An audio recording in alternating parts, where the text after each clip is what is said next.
So up next is another keynote with a closer look at how charger manufacturers can stay competitive in a software-driven e-mobility market. So, this is also something that we touched upon earlier today. Our speaker is the founder and CEO of Switch. So let's have a warm welcome for Dr. Mark Multin. Mark, hello.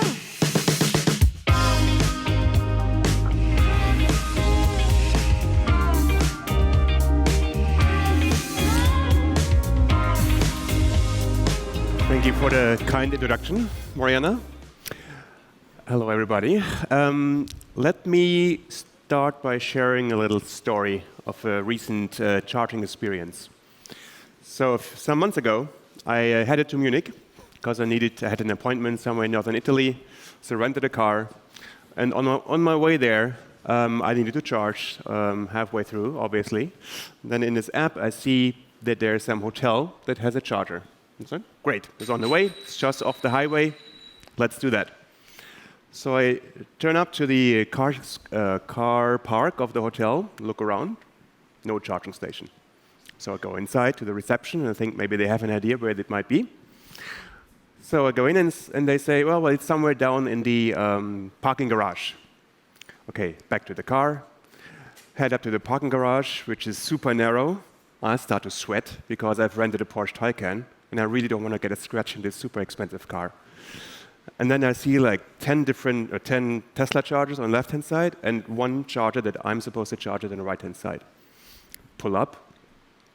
And I see from the branding it's some local utility I've never heard in my life before, and no instruction whatsoever how to start the charging process. So I head up back to the reception and hope to get some guidance from the receptionists. And they say, oh, the charger, we don't have anything to do with that. That's some company that rented a space, and it's up to them. Like, we don't have anything to do with the charger. So I think, OK, that's great customer service, great education of the staff on site. So I go back in, and then I download some MSP app that's somehow I got this charging process started. And I would have just wished that I could have just plugged in and charged. Because Porsche Taycan can do plug and charge, but this specific charger cannot. So all of this obviously creates charger anxiety. And I would assume some of you have at some time already experienced some form of charger anxiety. Maybe short show of hands. Any experience? Yeah, OK, some. So why is it that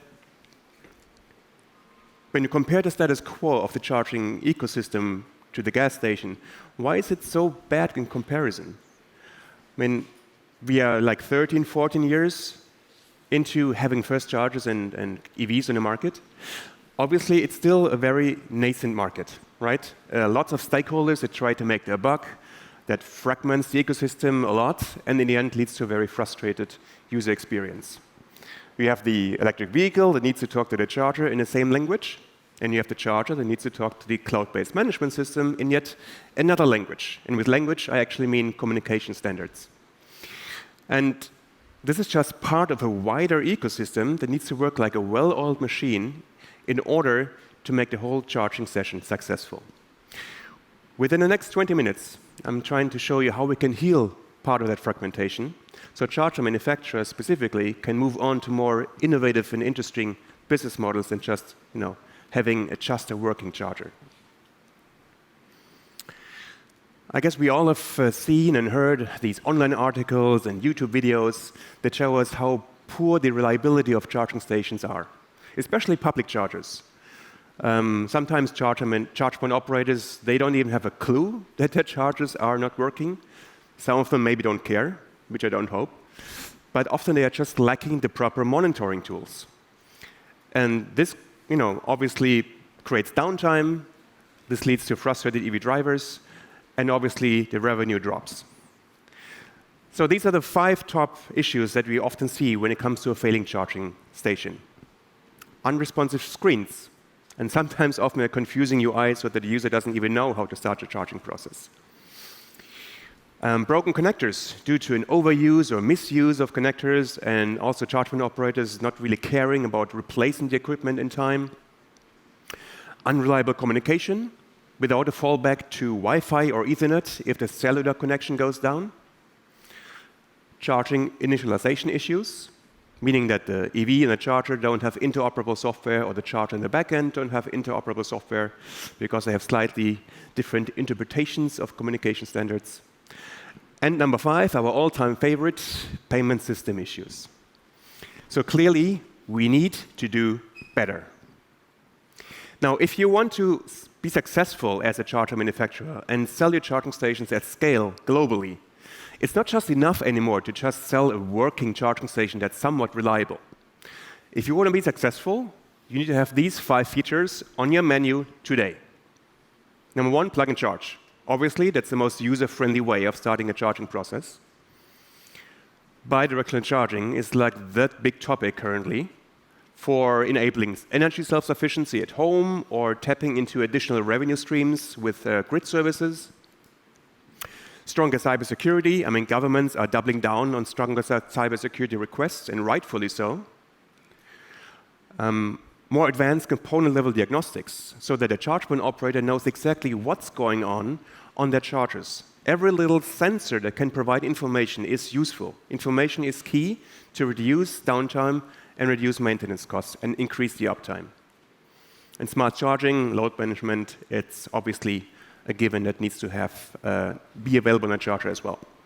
So the good news is that the technology, and that is the standards that enable these features, they already exist.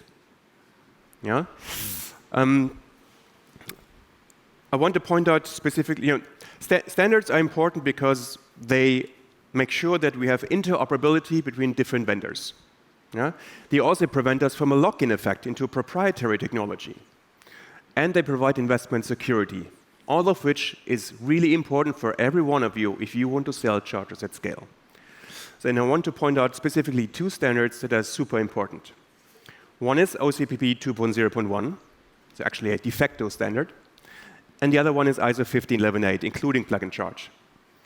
And as a co-author of ISO 15118, I spent a significant amount of my professional lifetime helping businesses understand the ins and outs of the standard and how to apply it properly to their products.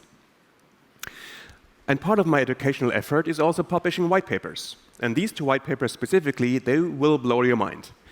They will really open your eyes as to the potential that plug and charge and the advanced component-level diagnostics of OCPP 2.0.1 can bring to your products. And you will ask yourself, why the heck aren't we onto this already? So if you scan this QR code right there, it will lead you directly to our download page, where you can download the white papers free of charge already. So I'm going to have this QR code for a few more seconds, so better get your phones out right now. The issue with the standards is they evolve over time. And as a result, they get more sophisticated and more complex. But charger manufacturers already have their hands full with all other kinds of stuff.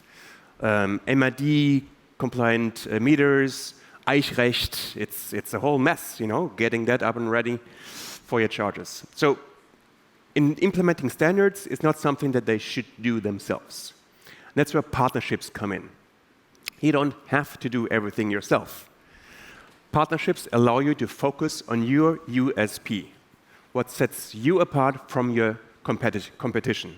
And focus is essential in a fast-paced, services-based industry where you need to think about what is your value-added service that you can put on top of a bulletproof foundation that provides all these standards.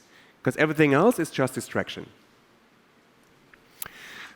At Switch, we have been working very hard to bring a cutting-edge operating system to market, and we call it Joseph. And it helps you to embrace all the future-proof capabilities that ISO 15118, including all plug and charge and OCPP, brings to the market, without having to start from scratch. So what does Joseph entail? Well, for example, take ISO 15118-2. Brings plug and charge not only to DC chargers, but also to AC chargers. Because let's face it, once an EV driver has tasted the sweet honey of plug and charge at a public charger, you want to have the same experience at home or at your workplace, right? So why not give it to the AC chargers as well? Or ISO 15118-20, which is the standard for megawatt charging of heavy-duty trucks. And it's also the standard that brings bidirectional charging to the masses. But we also do realize that many cars out there still only support DIN spec 7121, which is a DC-only standard without any security and no smart charging. But with Joseph, we help you bridge this gap until all the EVs catch up to ISO 15118.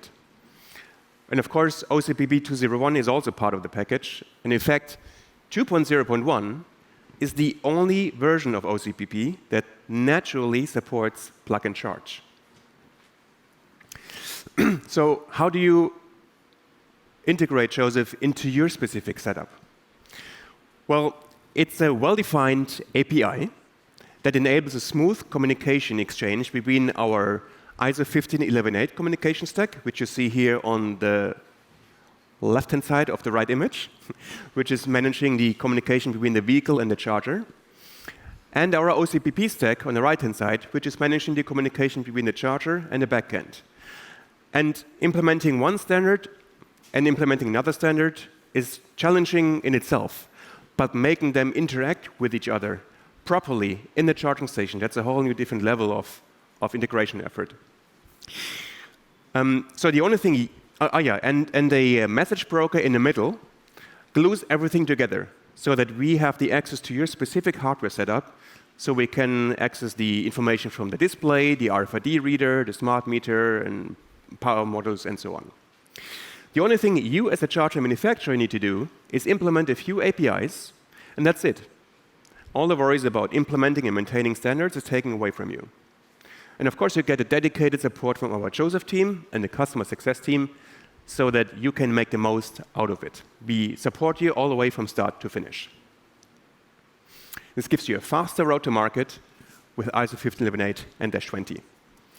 And we seek to certify our technology leadership all the way through.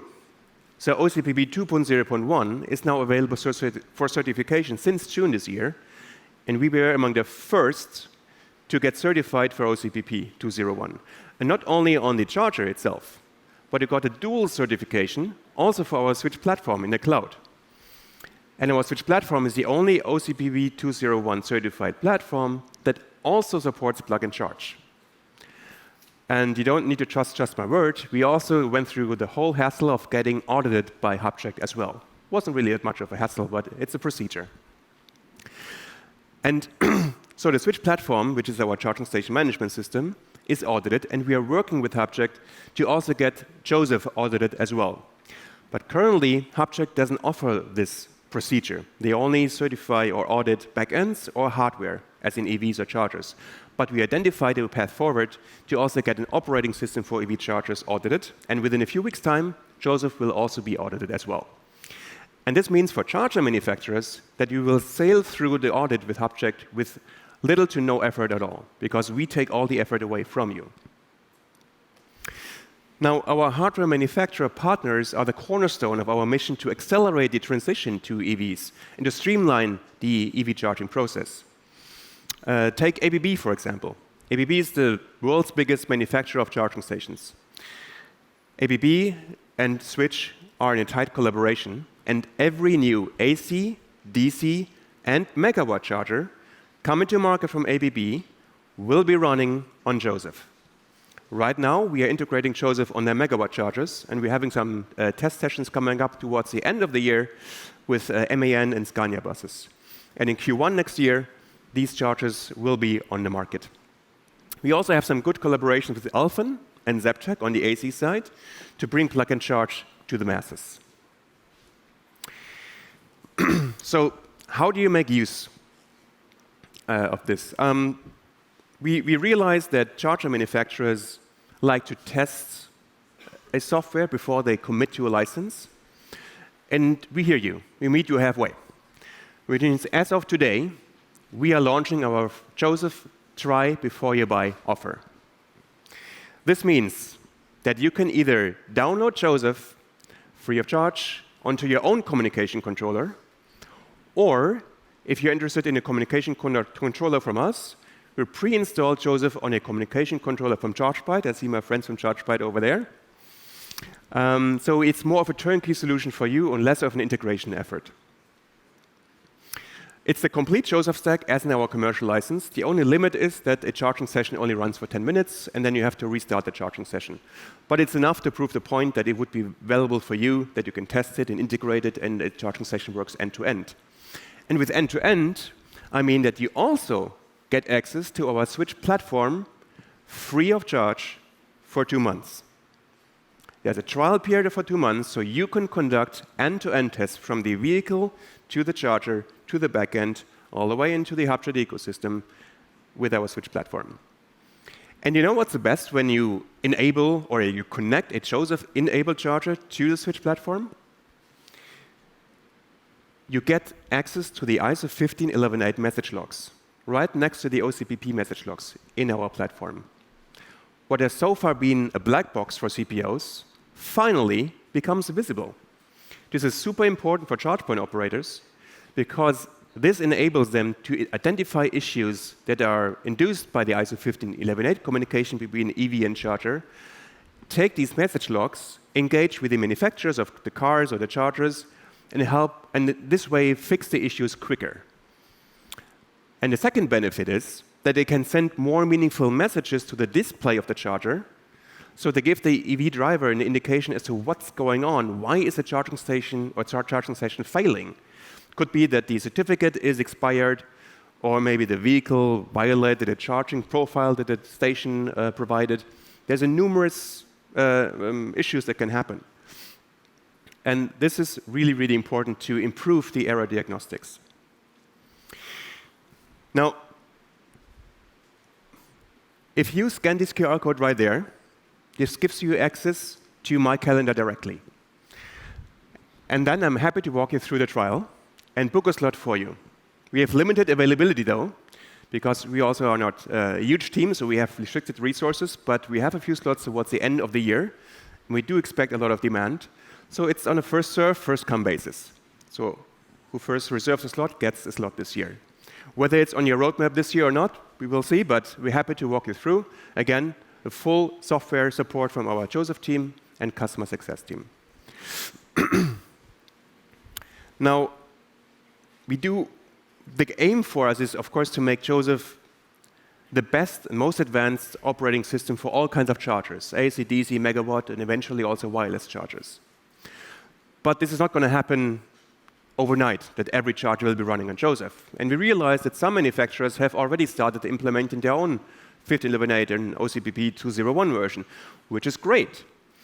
But in order to leverage this potential, you need to connect this to a platform that can leverage the possibilities of 201, all the advanced diagnostics, enable plug and charge, and visualize the right information in a user-friendly way. And this is becoming more and more important for charge point operators, but also for testing labs. Because some testing labs need a backend that is able to do a proper plug and charge integration end-to-end, vehicle to charger to backend, because they may also need it for their certification procedures.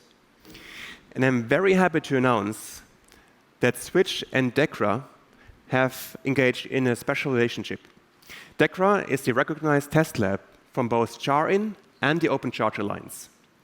And this allows them now, finally, to do these end-to-end tests and do a proper plug and charge session all the way into the HubChat ecosystem.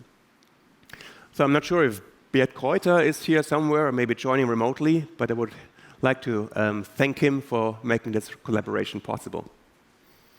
So this is going to be a huge game changer, and it enables DEKRA to finally launch their certification for plug and charge, because as of today, we don't have any certification for ISO 15118 or plug and charge.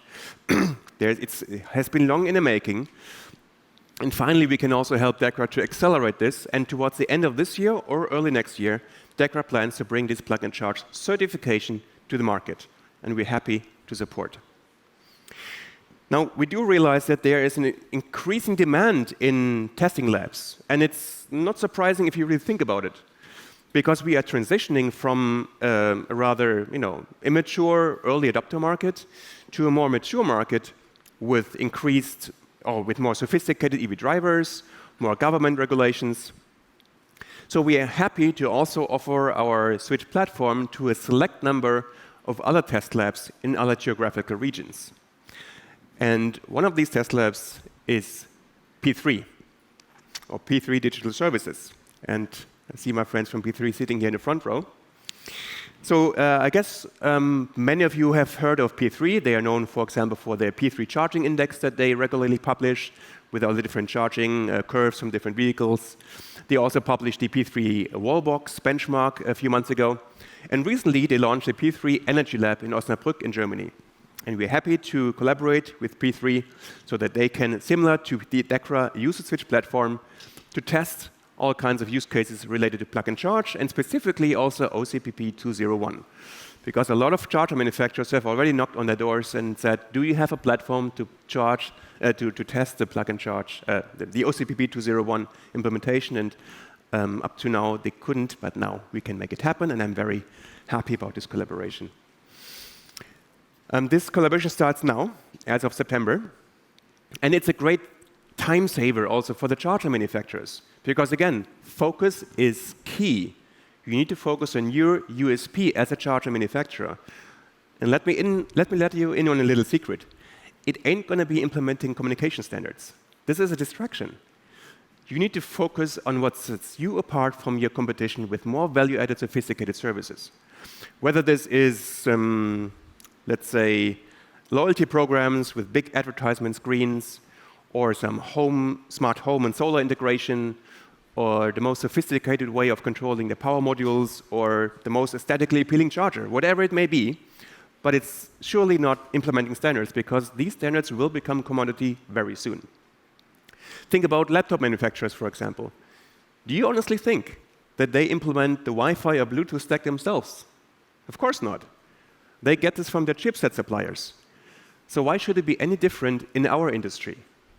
There's a lot of parallels you can draw between the EV charging industry and the telecommunications industry, so let's please not repeat the same issues. So what I wanted to say is that it saves a lot of time in terms of testing on the EV charger manufacturer side, so they can focus more on what really sets them apart. And it is becoming more and more important for charge point operators to have a peace of mind, to select the right equipment, to be future-proof. And that's why we engage with all these test lab collaborations. But we are going one step further. We are now launching also our own Switch Approved program, which means that we run through a set of test cases that are very similar to the OCPP 201 test cases, and make sure that every charger that is running on Joseph, or every charger that is not running on Joseph but properly implements OCPP 201 and integrates with us with a Switch platform, that we can give them the Switch approval. This gives peace of mind for the charge point operator. They know that plug and charge is really working well, and that they get the more stronger cybersecurity and component level diagnostics that gives them more insights, like an MRI scanner over the charger. A way deeper analysis, which is super important. And I'm happy to announce that IO Charger is the first one that received the Switch approval stamp. IO Charger themselves, they have been certified for OCPP 201 in June as well. They are a Chinese manufacturer, but they focus their sales in Europe and in the US. And there's a great collaboration between Switch and IO Charger that will come to the market soon. This concludes my keynote for today. Happy for you to connect with me on LinkedIn. Please remember, if you want to take us up on our offer for the Switch try, the Joseph try before you buy, scan the QR code now, as long as it's up here. And I'm happy to answer all kinds of questions.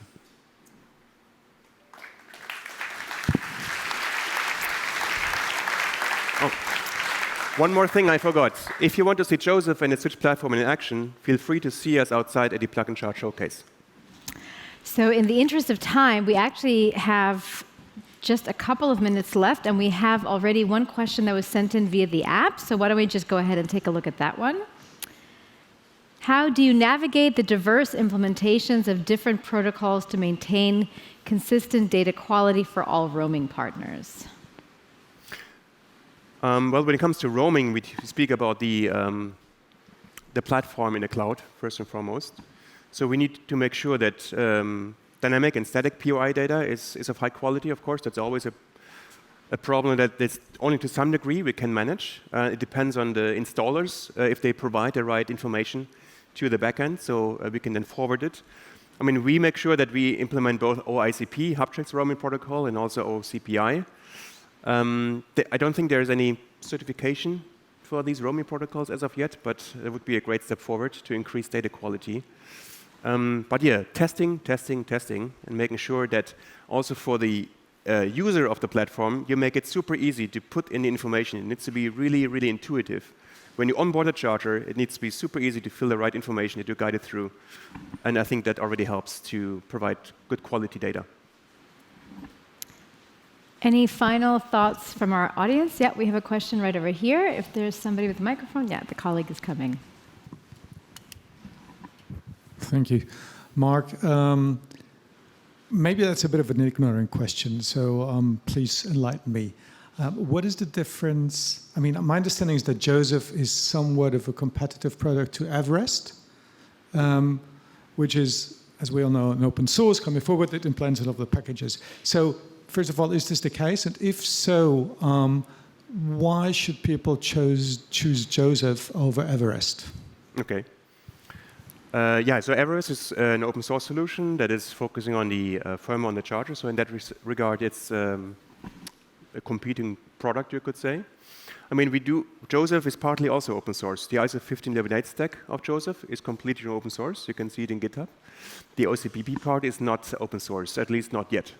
We do have some plans for open sourcing it in the future, but we don't know when exactly.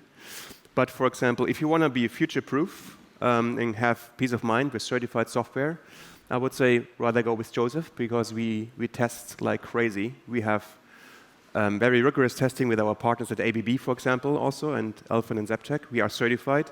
As last time I checked, Everest doesn't have a 201 implementation, and their ISO 15118 implementation, at least the application layer, is based on Joseph. All right, thank you very much. We're going to leave it there. Mark Milton from Switch, thank you for your presentation, and thank you to everybody for your questions. Great.